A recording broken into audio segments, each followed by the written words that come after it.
चुनाव लड़ने के लिए 5,000 से लेकर 10,000 तक के लोगों की एक टीम की जरूरत होती है। आखिर कैसे बनती है ये टीम? आखिर किस रणनीति से तैयार होती है इतनी बड़ी टीम? जब भी कोई राजनेता चुनाव जीतने के बाद अपनी जीत का श्रेय अपनी टीम को देता है तो उसके पीछे खड़ी टीम को देखकर हम ये सोचने लग जाते हैं कि आखिर उसने इतनी बड़ी और सशक्त टीम कैसे तैयार की होगी, क्योंकि बिना टीम के आप चुनाव जीतने की कल्पना भी नहीं कर सकते। साथियों, राजनीति में दो तरीके से टीम खड़ी की जाती है।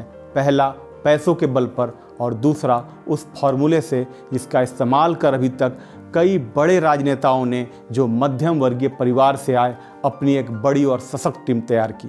नरेंद्र मोदी से लेकर ममता बनर्जी तक और मुलायम सिंह यादव से लेकर बाल ठाकरे तक सभी ने इस फॉर्मूले का बखूबी इस्तेमाल किया और अपनी एक सशक्त टीम तैयार की, जिसके बल पर वे चुनाव दर चुनाव जीतते चले गए और राजनीति के शिखर पर अपनी जीत का परचम लहराया।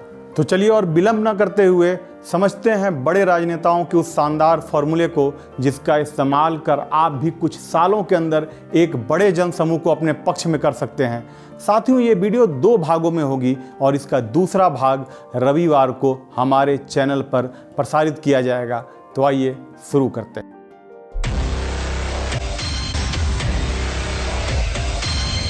आज जिस फॉर्मूले की मैं बात करने जा रहा हूं, उसका इस्तेमाल राजनीति में महज 1% लोग करते हैं और जो लोग इसका इस्तेमाल करते हैं वे अगले 10 सालों में खुद को एक बड़े राजनेता के रूप में स्थापित भी कर लेते हैं। तो क्या है ये फॉर्मूला? पहला फॉर्मूला है कंपाउंडिंग इफेक्ट और दूसरा फॉर्मूला है ट्विटर इफेक्ट। ये दोनों फॉर्मूले कमाल के भी हैं और एक दूसरे से जुड़े हुए भी हैं और वादा करता हूँ आपसे, जब आप इस वीडियो को पूरा देखोगे तो आप भी सोच में पड़ जाओगे कि आखिर इतनी आसान तकनीक को अभी तक मैं समझ क्यों नहीं पाया, क्योंकि आपके आसपास का हर सांसद और विधायक इस तकनीक का इस्तेमाल कर रहा है और लगातार इस्तेमाल कर रहा है। पर आपकी दिक्कत ये है कि आप इसे देखना ही नहीं चाहते, समझना ही नहीं चाहते। और आपको इस तकनीक को समझना है तो आप मेरी केस स्टडी पर भरोसा मत करो। खुद ही किसी सांसद या विधायक को 3 महीने तक ऑब्जर्व करो और देखो कि क्या उसने अपने राजनीति के शुरुआती दौर में जनता को साथ जोड़ने का या एक बड़ी टीम बनाने पर फोकस किया। जवाब मिलेगा नहीं। जी हाँ दोस्तों, कोई भी बड़ा राजनेता अपने साथ जनता को जोड़ने पर फोकस नहीं करता। वो फोकस करता है तो सिर्फ अपने साथ 4 या 5 लोगों को जोड़ने का, और इसके बाद जनता उससे खुद ब खुद जुड़ती चली जाती है। आप चाहे किसी सांसद या विधायक को देख लो, उसके आसपास आपको 4 या 5 लोग ही नजर आएंगे जिस पर वो पूरा विश्वास करता है, और यही 4-5 लोग उसके लिए 5 से 10,000 लोगों की एक बड़ी टीम खड़ी कर देते हैं। और इसी तकनीक को कहते हैं कंपाउंडिंग इफेक्ट, दुनिया का 8वां आश्चर्य। और कैसे करते हैं बड़े राजनेता इस 8वें आश्चर्य का इस्तेमाल? शुरू के वे 1 साल अपने साथ सिर्फ 4 या 5 लोगों को ही जोड़ते हैं और उन्हीं पर काम करना शुरू करते हैं। उन्हें वे इस कदर अपना बना लेते हैं कि वे जहां भी जाएं उनके बारे में ही बात करें, उनके बारे में ही सोचें। ये 4-5 लोग उनके रूट होते हैं और रूट जितना मजबूत होगा, फ्रूट्स उतना ही मीठा होगा। और ये बड़े राजनेता अपना पूरा ध्यान अपने रूट को मजबूत बनाने, यानी इन 4-5 लोगों को मजबूत बनाने पर लगाते हैं, क्योंकि उन्हें पता होता है कि अगर उन्हें विशाल पेड़ चाहिए, विशाल जन समर्थन चाहिए, तो उन्हें अपने इस रूट को काफ़ी मजबूत बनाना होगा। 1 साल इन 5 लोगों पर की गई मेहनत अगले 9 सालों में उनके लिए इतनी बड़ी टीम खड़ी कर देती है जिसकी आप कल्पना भी नहीं कर सकते, क्योंकि ये 5 लोग जहां भी जाते हैं उनके बारे में ही बात करते हैं, सोशल मीडिया पर उनके बारे में ही लिखते हैं और उनसे जुड़ी अच्छी पोस्ट डालते हैं। और धीरे धीरे ये 5 लोग 25 लोगों को, 25 लोग 250 लोगों को, 250 लोग 2,500 लोगों को, और इसी क्रम में ये संख्या बढ़ती चली जाती है, क्योंकि दुनिया में इससे अच्छा प्रचार का कोई माध्यम नहीं हो सकता जब लोग आपके बारे में बात करने लगे, क्योंकि इसका सीधा असर क्षेत्र की जनता पर पड़ता है।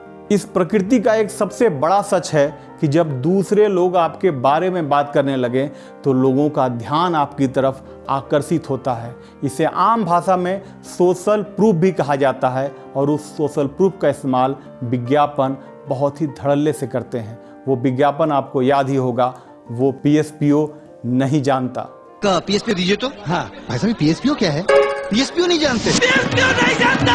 PSPO पंखा चुनने का असली आधार। हम अकेले ही चले थे जानिबे मंजिल, मगर लोग साथ आते गए, कारवां बनता गया। साथियों, कारवां हमेशा कंपाउंडिंग इफेक्ट से ही बनता है, पर हमारी समस्या ये होती है कि शुरुआत में हमें बहुत बड़े रिजल्ट नहीं मिलते हैं, जिसके कारण हमें बहुत ही निराशा हो जाती है और हमारा दिमाग छोटे रिजल्ट को कभी भी एक्सेप्ट नहीं कर पाता और यहीं से हमारी समस्या की जड़ शुरू होती है। और उसके बाद क्या करते हैं हम?